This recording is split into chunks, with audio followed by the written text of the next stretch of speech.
had a very difficult stretch, but you continue to perform at a high level. How are you able to get to your game? Basketball when I'm on the court.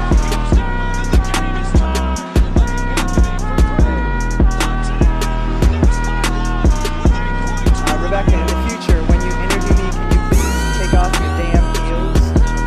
He said, I'll present you, provided you let me wear your heels. We'll save that for later.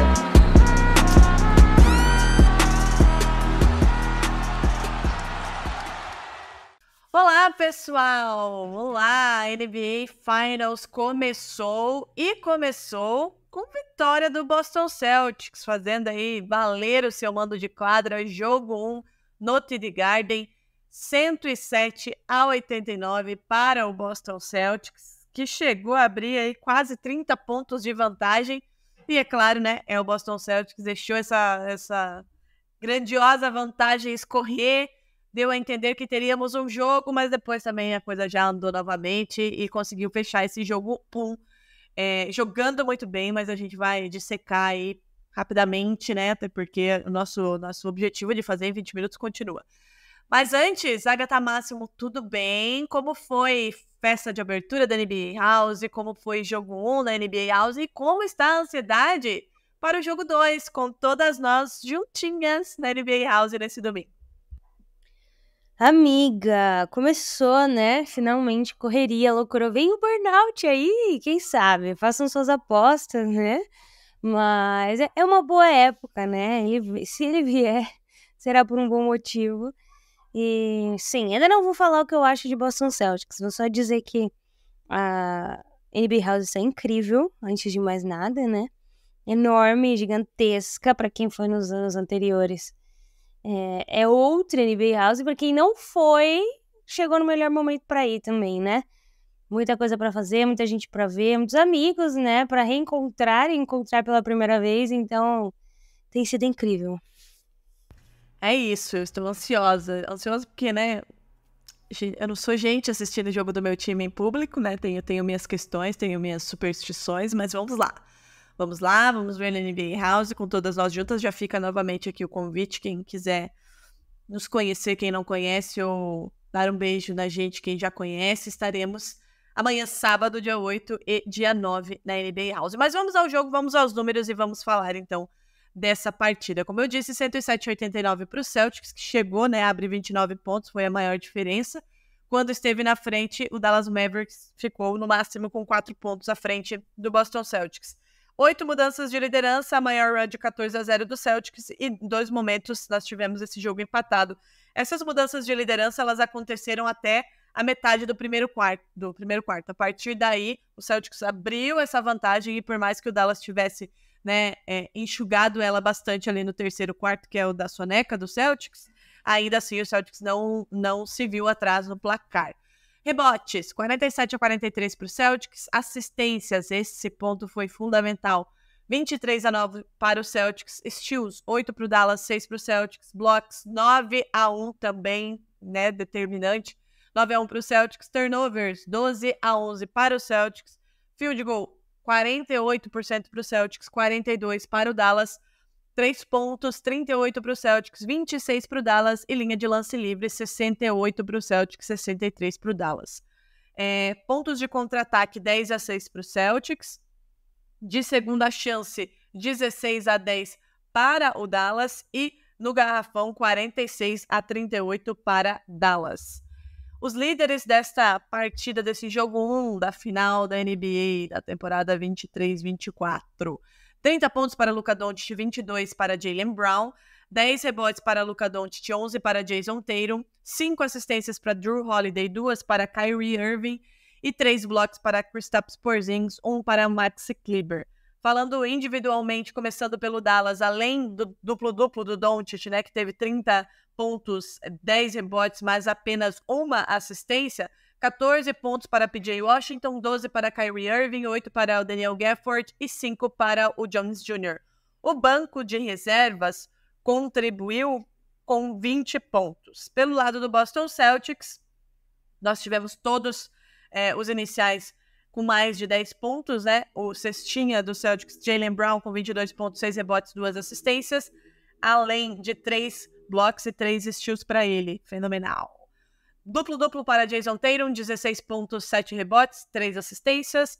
Derrick White com 15 pontos, 2 rebotes, 5 assistências. Drew Holiday, 12 pontos, 8 rebotes, 5 assistências. Vindo do banco, o Celtics teve 32 pontos, 20 deles de Kristaps Porzingis, que teve ainda 6 rebotes, 3 blocos, 8 em 13 nos arremessos de quadra e 2 de 4 do perímetro. 18 pontos para ele, apenas no primeiro tempo. No segundo tempo ele fez apenas 2, e inclusive ele que estava retornando, né, ontem, depois de 10 jogos fora, né, 20 minutos de quadra para ele. Então, basicamente, a média aí de 1 ponto por minuto para o Porzingis, que foi no primeiro tempo, e o tempo que o Celtics, né, esticou essa vantagem, construiu seu placar, foi o diferencial. A gente falava, né, Agatha, como a presença do Porzingis, ela muda completamente a dinâmica de jogo. Não necessariamente ele tem um grande impacto na pontuação, mas teve ontem. Mas ele muda a dinâmica de jogo, o espaçamento de quadra, a potência ofensiva desse Celtics. Ele consegue bater para dentro, consegue puxar a marcação, liberar arremessadores de fora ou até mesmo atacando o aro. E o Celtics ontem, eu acho que, para mim, pelo menos, ficou muito claro que adotou a tática de não precisamos dobrar no Luka Doncic. Vamos deixar ele jogar. Ele vai entregar os 30 pontos dele, 35, que ele entrega, né, em todo jogo.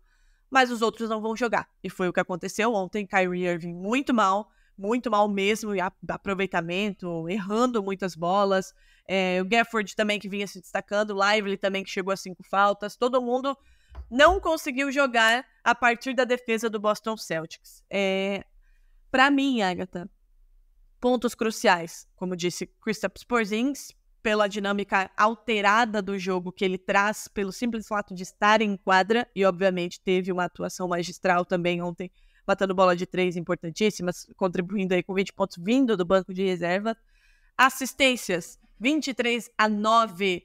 O Dallas Mavericks teve 9 assistências no jogo inteiro. O Luka Doncic teve apenas 1, justamente porque o Celtics conseguiu fazer essa marcação, conseguiu limitar demais os espaços e limitar a visão de jogo. Limitar não, né? Mas dificultar a visão de jogo de Luka Doncic, que quando fazia o passe tinha sempre alguém para marcar o companheiro dele. Então, o que o Celtics fez foi tirar a facilidade de Luka Doncic e de Kyrie Irving, principalmente, em facilitar o jogo dos companheiros, né?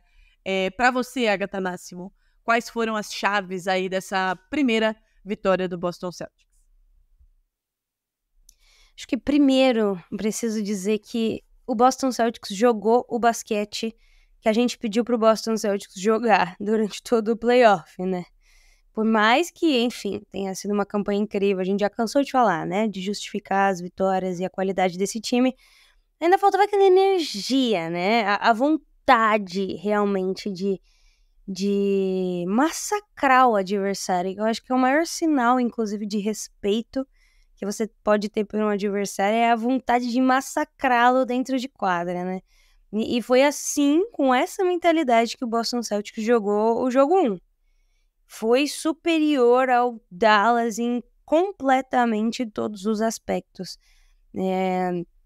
Desde, óbvio que, enfim, fazer um parênteses aqui, né? Desde que o Porzingis se machuca, o que a gente tem do Celtics é uma rotação sem Porzingis, né? Então, pro Dallas existia um certo nível de dificuldade também em prever os ajustes, de certa forma, entender se o Porzingis entrar, quanto tempo, quão importante ele seria dentro da rotação e como o time se ajustaria nesses casos. E eu acho que o Dallas entrou um pouco perdido justamente por conta disso, mas o Boston Celtics soube se aproveitar de cada minuto, né, dessa confusão.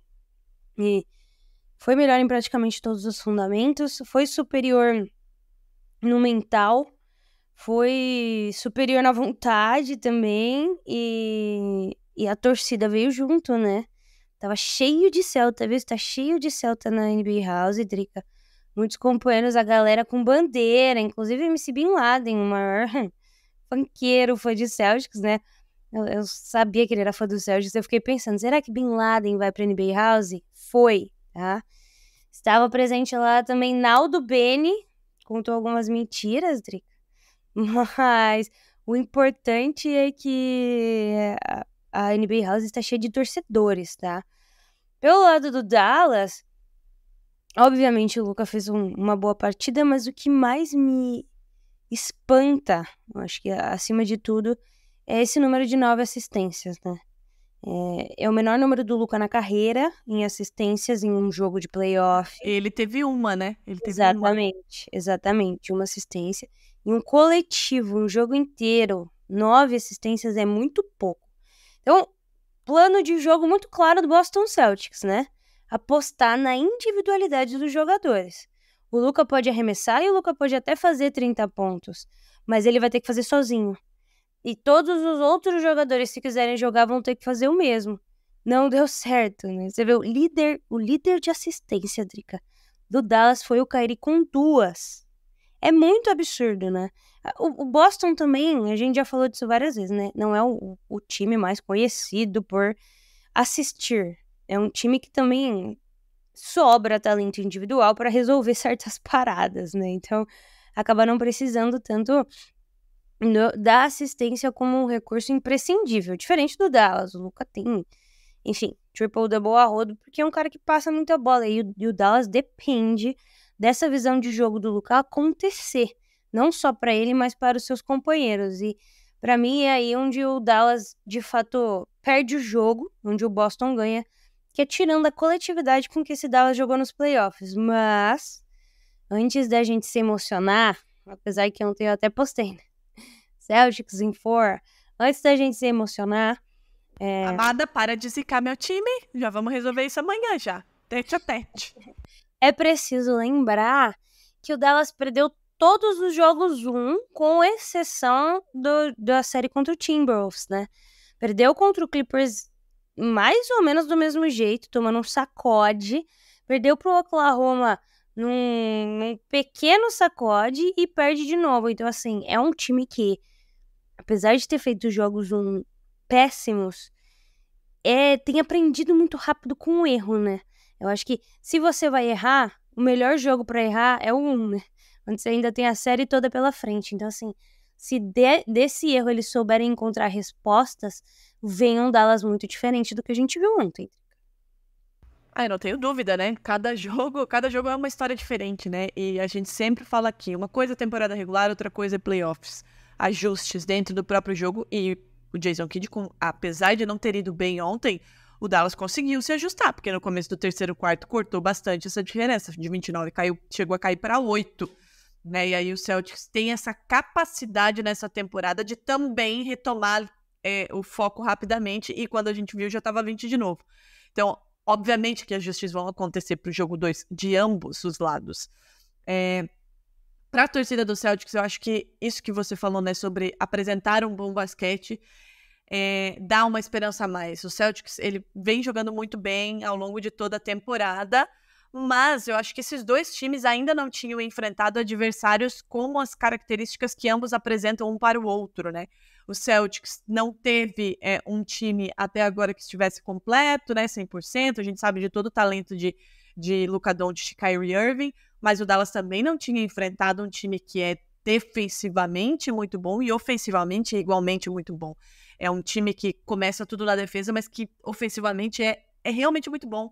Você tem, com a volta do Porzingis, se o Porzingis entra no time titular, você tem 5 caras que atacam o garrafão e que são chutadores. Então é difícil prever o que vai acontecer, principalmente com o Porzingis em quadra, como eu falei, nesse espaçamento que fica tudo muito... Fica um grande ponto de interrogação. O que eles vão fazer? Eles vão bater pra dentro? Tá, mas a gente vai defender o garrafão, vai sobrar chutador, porque todo mundo é chutador nesse time. Então, tem isso também. E uma coisa que eu acho que é importante a gente destacar os dois, obviamente, maiores destaques do Celtics ontem no jogo 1, Porzingis e Jaylen Brown. Jaylen Brown, fenomenal. Teve uma sequência de uma bola de 3, uma roubada e uma cravada assim em sequência. Roubou do Luka Doncic, inclusive, a bola, né? Mas o Jason Tatum, eu acho que a gente tá dando talvez pouco crédito para a maturidade que ele está demonstrando nessa temporada, nesses playoffs. Ontem, tinha dobra o tempo inteiro em cima dele. Ele pegava na bola, era dobra. Ele pegava na bola, era dobra. E ele entendeu isso muito rápido. Ele não forçou arremessos. Ele errou alguns arremessos que deveria ter acertado.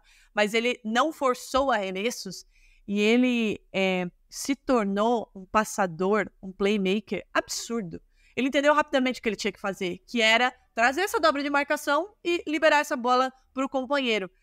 Então, ele pode não fazer 35, 40 pontos por jogo, mas não é isso que ele quer nessa temporada. Ele já disse isso, a gente já falou isso aqui, né? Ele disse já que ele quer o time campeão, ele vai fazer o que for necessário para isso. Eu acho que ontem foi uma grande demonstração disso e dessa maturidade do Tatum. Algo mais a acrescentar? Que a gente falou que era 20 minutos, né? Porzingis, né? Do Porzingis, enfim. Mais uma meia-culpa, né? Nossa, aqui. Exato. Óbvio que, ressalvando todas as outras coisas extra-quadra, falando, né? Só dentro, né? Falando só do jogador Porzingis, é importante destacar, de fato, assim. A maioria dos jogadores que voltam com um período de adaptação, né? Precisando se adaptar de certa forma. O Porzingis, ele até jogou pouco, né? Ele jogou 20 minutos apenas. Mas a gente pode fazer uma boa comparação com jogadores que estavam lesionados, inclusive, e voltaram no playoff contra o Dallas. A gente pode falar de Kawhi, né? O Kawhi volta de uma lesão durante os playoffs. Não tinha ficado nem tanto tempo fora assim, mas ele não consegue voltar ao seu ritmo normal e mais do que isso, né? Acaba atrapalhando um pouco aquilo que era o plano de jogo do Clippers naquele momento. O Porzingis não, ele entrou para fazer esses 20 minutos e entregar tudo de si ali, e conseguiu, né, 6 rebotes, 20 pontos em 20 minutos é um absurdo, e incendiou a partida de certa forma, porque essa era uma questão, né, muito se fala do quão importante o Porzingis é para esse time, e não como peça-chave, mas como um escape que poucos times têm, né, em versatilidade, em altura. Mas ele entrou muito bem.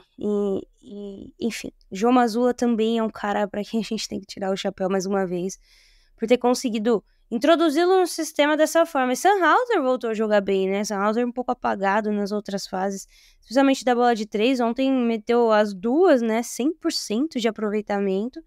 E o Boston Celtics conseguiu praticar o seu basquetebol, né? Arremessar bem de 3, aí quase 40%, poderia ser até um pouquinho mais, mas 38% é uma margem ótima, especialmente num jogo único, que tá todo mundo nervoso, né? E seus principais jogadores pontuando, todo mundo acima de 10 pontos. Ninguém precisou fazer mais de 30, você até mencionando, ninguém precisou fazer mais de 22 para vencer essa partida da forma como ela foi ganha. Esse Boston Celtics, apesar de não passar tanta bola em termos de assistência final, né, essa bola final para cesta, ainda assim tem sido um time muito coletivo, né, e isso é muito importante, porque as coisas estão muito balanceadas, não é tão dependente. O Dallas, por outro lado, é completamente dependente, como a gente já falou, de Kyrie e Doncic no ataque. Eles são responsáveis por 50% dos pontos do Dallas na temporada. Então, se você não tem um escape, ou jogadores jogando como o P.J. Washington estava jogando contra o Oklahoma, né, o Derek Lively, na final de conferência contra o Wolves, fica difícil mesmo, fica difícil vencer. Mas, de novo, não espero o Luka entregando uma segunda partida tão fácil, sabendo quem Luka Doncic é, e Kyrie Irving querendo jogar um pouco melhor, né? 12 pontos ontem apenas, o pior plus minus desse Dallas. Parece que quem entrou nervoso de jogar em Boston foi o Kyrie, né? E ainda provocou a torcida depois, né? Disse que esperava mais barulho. A gente tá focado em outra coisa, Kyrie. Tá nem aí pra você. A gente tá querendo o título. Só alguns pontos rápidos pra gente encerrar, porque eu também preciso sair, que tenho compromisso. Preciso fazer minha mala, diga-se de passagem. Porzingis você já falou, e a gente já falou no começo. Jason Tatum, acabei de falar, né? Passador, entendeu o jogo, entendeu que ia ter dobra de marcação em cima dele, ia ficar muito complicado de pontuar. Começou a jogar para o time, coisa que ele vem fazendo, inclusive, não foi apenas ontem. A defesa de Jaylen Brown, aliás, os playoffs que está fazendo Jaylen Brown é uma coisa fenomenal. Ontem ele fez um jogo absurdo, perfeito, dos dois lados da quadra. Você mencionou, né? Sam Hauser voltou, reaprendeu a arremessar, e Joey Mazzulla se tornou um excelente técnico, conseguiu introduzir Porzingis, conseguiu mexer no time quando era necessário mexer, timeouts, tá pedindo timeouts no momento em que precisa pedir, faz os ajustes, não deixa o time perder o foco. Ali no começo do terceiro quarto teve, né, a sonequinha, mas rapidamente o time já voltou ao foco, já voltou com os 20 pontos de frente. Então é um conjunto, né, Agatha? Como você... É um basquete coletivo. O Celtics entendeu que precisa disso para vencer esse tão sonhado título, 18º título. Esse é o caminho e começou ontem. O que vai acontecer no jogo 2 é uma outra história. Cada jogo em playoffs é uma história que dirá em uma final. Teremos ajustes dos dois lados, teremos Luka Doncic querendo jogar muito mais, Kyrie Irving querendo jogar muito mais, Tatum querendo contribuir mais com pontuação. Vamos ver como serão os ajustes aí dos dois times. Algum outro recado paroquial, Agatha? E vocês poderão acompanhar as reações de Drica a esses ajustes. Meu Deus. Ao vivo na NBA House, né? Até já. Meu Deus do céu. Deus me ajude. É isso então, gente. Amanhã estaremos lá. Aliás, teremos live amanhã, né, Agatha Máximo?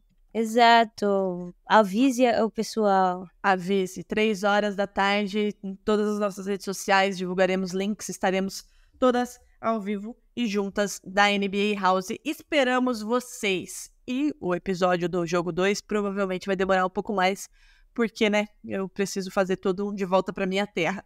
Mas a gente volta para falar do jogo 2 e encontramos vocês, quem puder estar, na NBA House. É isso, um beijo.